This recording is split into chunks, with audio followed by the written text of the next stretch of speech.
नमस्कार दोस्तों, आप सभी का स्वागत है मेरी YouTube चैनल पर। मैं देवेंद्र शर्मा सोशल मीडिया के YouTube प्लेटफॉर्म से आप सभी के साथ जुड़ चुका हूँ। जैसा कि आपने थंबनेल पे भी देख लिया होगा और मैंने यहाँ भी लिखा है, आज का जो हमारा टॉपिक है वो बेस्ड रहेगा एक्शन रिसर्च के ऊपर। हम जानने की कोशिश करेंगे कि कुर्ट लेविन एक्शन रिसर्च के बारे में क्या कहते हैं, इसके कौन कौन से स्टेजेस होते हैं और कहाँ कहाँ इनका यूज होता है। आज हम इसको सिंपलेस्ट वे में समझने की कोशिश करेंगे, तो आप मेरे साथ इस वीडियो में अंत तक बने रहिएगा। अगर आपको ये वीडियो अच्छी लगी तो लाइक कीजिएगा, शेयर कीजिएगा और सब्सक्राइब कीजिएगा। तो चलिए शुरू करते हैं आज का टॉपिक। दोस्तों, ये जो कॉन्सेप्ट है सबसे पहले कुर्ट लेविन ने 1940 में दिया था। एक्शन रिसर्च को जनरल वे में समझने की कोशिश करेंगे। एक्शन रिसर्च क्या होता है? एक्शन मीन्स क्रिया, यानी काम करना। रिसर्च मीन ज्ञान की प्राप्ति, नए ज्ञान की प्राप्ति। तो एक्शन रिसर्च को जब हम इकट्ठा अगर हम इसका यूज करें तो क्या होता है कि जब हम कोई काम करते हैं, हमारे सामने कोई समस्या आती है, तो उस समस्या को दूर करने के लिए जिस भी मेथड का हम यूज करते हैं और उससे जो प्राप्त हमें ज्ञान होता है, दैट इज एक्शन रिसर्च, यानी काम के साथ साथ ज्ञान की प्राप्ति, नए ज्ञान की प्राप्ति। अब हम इसकी स्टेजेस की बात करेंगे। स्टेजेस, पहली जो स्टेजेस है, कुर्ट लेविन कहता है पहली प्लानिंग स्टेज होती है। जब भी एक्शन रिसर्च होती है तो सबसे पहले क्या होती है, वहां पर समस्या उत्पन्न होती है। कहते हैं उस समस्या को दूर करने के लिए हम क्या करते हैं, प्लान करते हैं।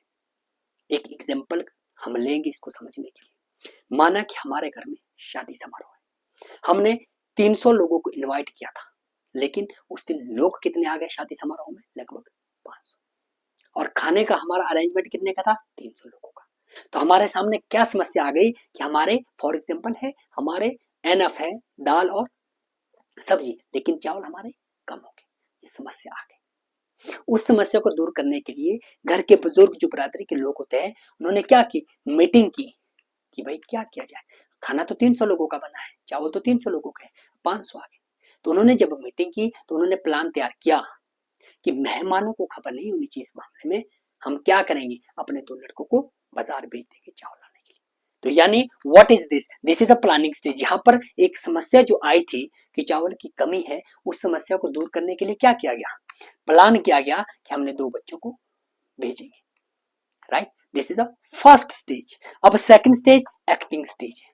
अब उन 2 बच्चों को भेजा जो सबसे क्या थे, एक्टिव थे, जो जल्दी जाए और जल्दी वापस आ जाए। जैसे फॉर एग्जांपल मोहन और सोहन को भेज दिया। वह जब वहां पहुंचे तो उन्होंने वहां से कॉल की, फॉर एग्जांपल किसी बुजुर्ग को की, अपने पापा को ही की कि पापा वहां तो चावल नहीं है, वो दुकान तो बंद है।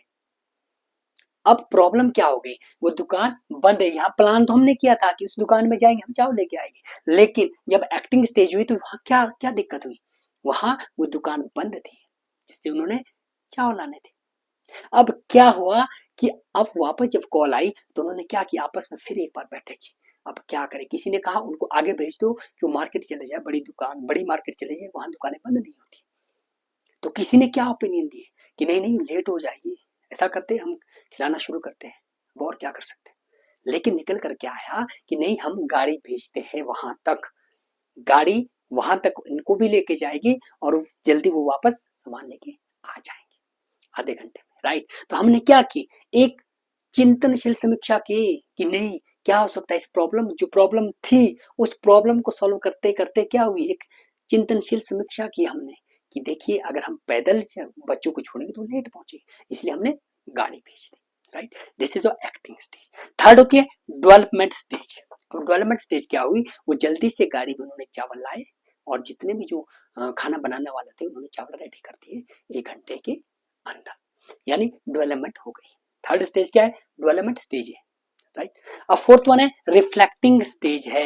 अब जब शादी खत्म हो गई, शादी समारोह खत्म हो गया, सारे मेहमान घर चले गए, तो क्या हुआ, रिफ्लेक्टिंग स्टेज आई। सारे जितने भी घर के लोग थे, जितने भी वो काम करने वाले थे, वो सारे बरादरी के लोग इकट्ठे हो गए और उन्होंने आपस में चर्चा पर चर्चा की कि देखिए अगर आगे हमारे साथ ऐसा हुआ, अभी तो चलो हैंडल हो गया, अगर आगे भी ऐसा हुआ हमारे साथ तो हम क्या करेंगे।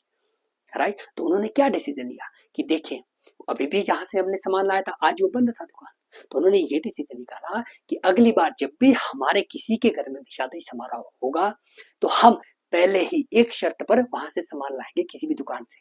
लेकिन शर्त क्या होगी हमारी कि अगर सामान कम पड़ गया तो आप अपनी जिम्मेदारी के आधार पर वहां से गाड़ी भेजेंगे, हमारा सामान भेजेंगे, हम तभी आपसे सामान लेंगे। ये क्या हुआ? रिफ्लेक्टिंग स्टेज है। यानी यहाँ पर क्या क्या चिंतन किया गया कि ये समस्या अगर और भी आई तो हम क्या कर सकते हैं।